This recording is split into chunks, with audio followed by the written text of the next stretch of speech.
¿Qué tal, mis queridos amigos? ¿Cómo estáis? Espero que vaya muy bien por ahí. Según estoy grabando este vídeo, está terminando el año y me ha parecido interesante porque da la casualidad de que estoy conduciendo un coche que acaba de recibir un premio importante, que es el coche del año en España. Este vehículo que estoy ahora mismo probando es el Renault Arcana. Hablar sobre el tema este de los coches del año y también de la relación de la prensa del motor con las marcas de automóviles. Nosotros, los periodistas, normalmente en este trabajo hablamos de coches, hablamos de industria del motor, hablo de tecnología, pero no solemos hablar de nuestro propio trabajo en sí, ¿no? Y en este vídeo os voy a contar un par de historias que creo que son bastante interesantes y bastante significativas de lo que ha pasado a lo largo del tiempo. Bueno, en primer lugar es muy curioso e interesante que este Arcana lo tengo y lo tengo mucho más tiempo de lo normal, lo cual agradezco mucho. Y agradezco mucho porque en muchas ocasiones manejamos varios coches al mismo tiempo y no tenemos tiempo suficiente de poderlos probar bien y con tiempo. Ya a este coche le han caído y le van a caer unos cuantos miles de kilómetros y la prueba y la información que yo os voy a dar del Arcana es mucho más completa o debería de ser mucho más completa que cuando apenas tenemos los coches una semana normalmente. Esto me sirve para contarte también, aunque no lo sepas, que en algunos países, especialmente en Inglaterra, es habitual que las marcas de automóviles presten los coches para hacer una prueba normal una semana, pero también tienen una flota de vehículos que son para pruebas de largo plazo, de largo recorrido.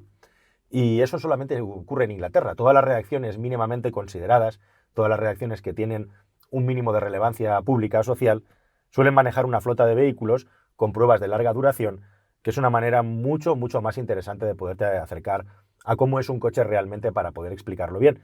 Y justo yo ahora mismo estoy haciendo una prueba de larga duración de una Renault Arcana. Normalmente son meses, bueno, que lo tengas cerca de un mes ya en España es una cosa que podríamos decir que es un absoluto privilegio, y eso que le agradezco a Renault y eso que vais a salir vosotros ganando a la hora de poderos contar este coche con todo detalle, cosa que va a ser dentro de unos días el Renault Arcana, que es además, lo sabemos bien, porque en Carwow recibimos cientos de miles de consultas a lo largo de un año sobre coches y precios de coches, y el Arcana es uno de los automóviles que más interés ha despertado a lo largo del tiempo. Pero hablando de tiempo, hubo un tiempo en los que las cosas eran bastante más salvajes y llamativas, y hay un par de historias y de anécdotas muy curiosas e interesantes por aquí. La industria del automóvil, como tantas otras industrias, se tiene que relacionar con la prensa que habla de ella. Y como digo, esto ocurre en otros muchos sectores. Puede ser el sector de los viajes, puede ser un sector industrial o puede ser el sector de la medicina. El sector de la medicina que tiene como una especie de código deontológico interno por el que se dejó de hacer congresos en hospitales de 5 estrellas, esos viajes fantásticos que se hacían, ¿verdad?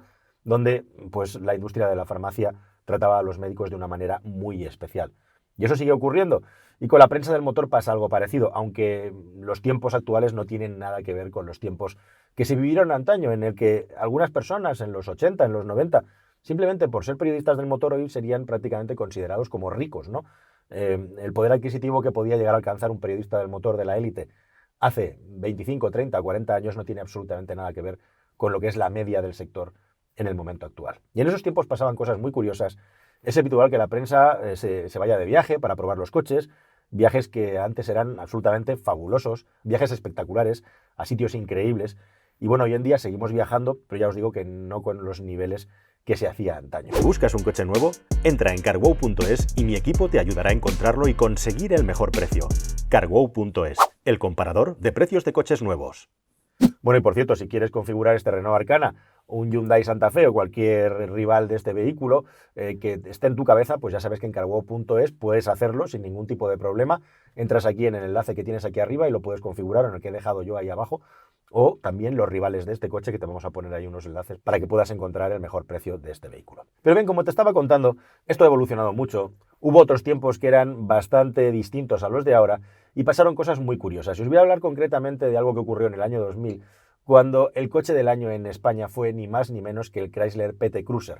Ese vehículo, que era un coche que parecía sacado de una peli de mafiosos de los años 50 y que pretendía ser algo así como un monovolumen molón, sería como una especie de neolítico de los SUV antes de que llegaran los SUV, pues Chrysler tuvo la idea de hacer este coche de estética retro para intentar convencer a la gente de que un monovolumen no tenía que ser necesariamente un coche de estética aburrida, de estética, pues eso, que no era, era cualquier cosa menos atractiva, ¿verdad?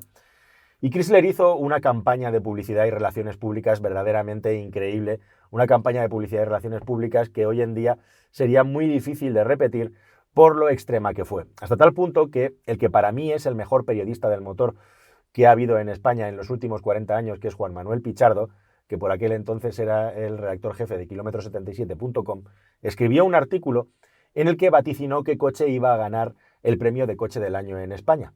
Y acertó.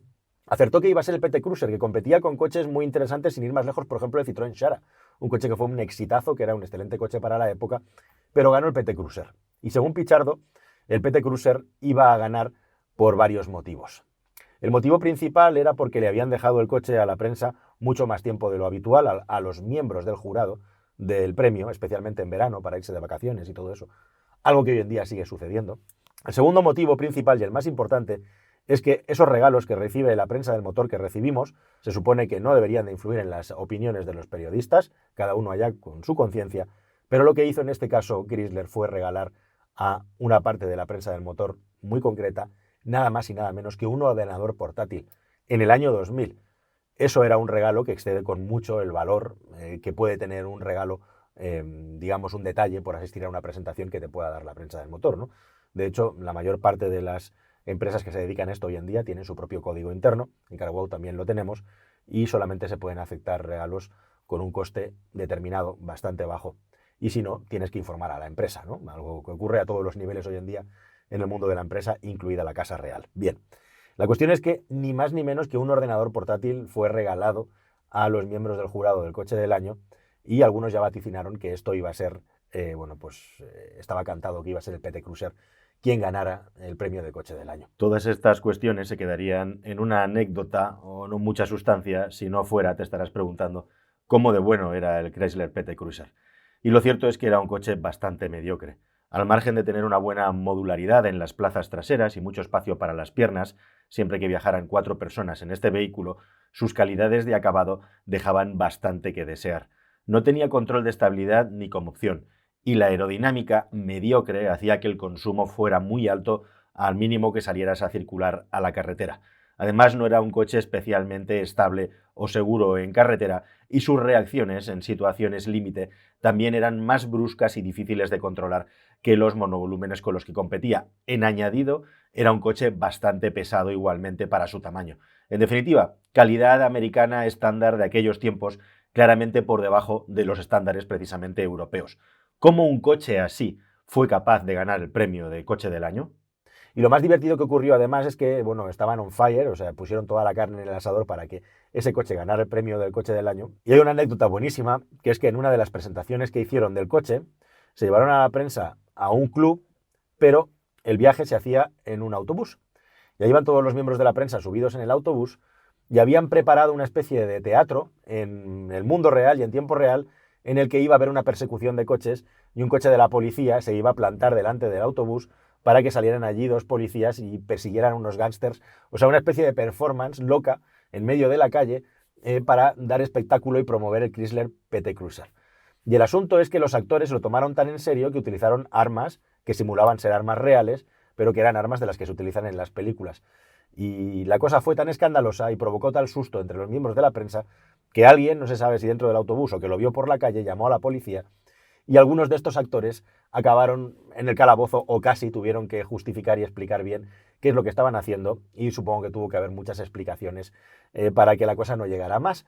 Pero acabaron varios de ellos detenidos y con la policía presente simple y llanamente por el espectáculo que Chrysler montó para vender el PT Cruiser. Y al final sí, efectivamente, el Chrysler PT Cruiser fue coche del año en España. Para que veáis cómo eran las cosas antes. Yo creo que esto ha cambiado mucho en los últimos tiempos, que sigue habiendo mucha política, como es normal, pero también hay una parte que es la votación de los particulares y se supone que la cosa está mucho más controlada. La gran cuestión es esa, la gran pregunta es si realmente que te den el título de coche del año sirve para vender más vehículos o no. Hay quien dice que sí, hay quien dice que no. La segunda anécdota de todo esto, la segunda historia, es ni más ni menos que el súper prestigioso y todopoderoso ADAC alemán, el club automovilístico con más miembros que hay en el mundo. Nada menos que cerca de 20 millones de revistas distribuía todos los meses a los socios del club, cuando se descubrió que la persona que organizaba el ángel amarillo del año, que es como se le conoce a los vehículos de asistencia que van por las carreteras alemanas, había inflado enormemente las votaciones y los premios para que saliera mejor retratado el ganador. Ganador que en el año 2013-2014 fue el Volkswagen Golf 7. Un coche que además venía de ganar el premio de coche del año de Europa y varios coches del año a nivel internacional.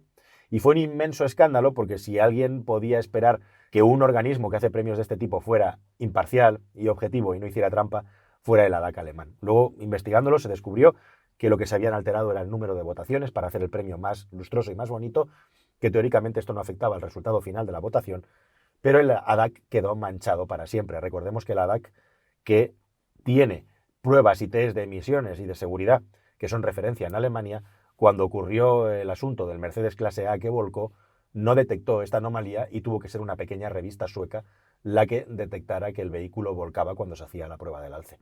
Eso provocó que Mercedes-Benz tuviera que reaccionar poniendo control de estabilidad a todos sus automóviles, avanzando varios años la expansión de esta tecnología en toda la industria del motor. Esta también es una historia muy llamativa y muy interesante a propósito de esta costumbre que se mantiene en todo este tiempo de nombrar coches del año y nombrar coches mejores, que para mí es una cuestión que tiene básicamente más política que otra cosa, que representa en parte hoy en día también el sentir y el pensar de los usuarios, de los aficionados a los coches, pero desde luego es muy difícil que una persona que solo ve el coche y lo valora por su estética pueda tener el conocimiento de si ese vehículo realmente merece tal galardón o no. Así que si este coche merece tal galardón o no, el Renault Arcana, lo veréis en un próximo vídeo en el que vamos a hacer una prueba a fondo del vehículo en vídeo para poderos explicar todos los detalles.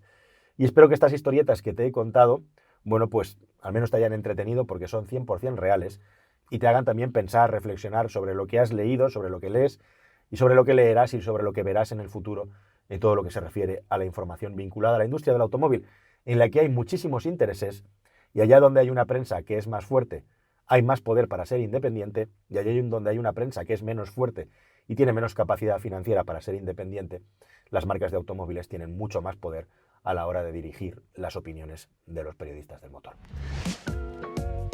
Nada más, queridos amigos, como digo, espero que todo esto te haya parecido interesante y nos vemos en un próximo vídeo que espero que sea más y mejor. Feliz año nuevo a todo el mundo. Hasta luego, adiós.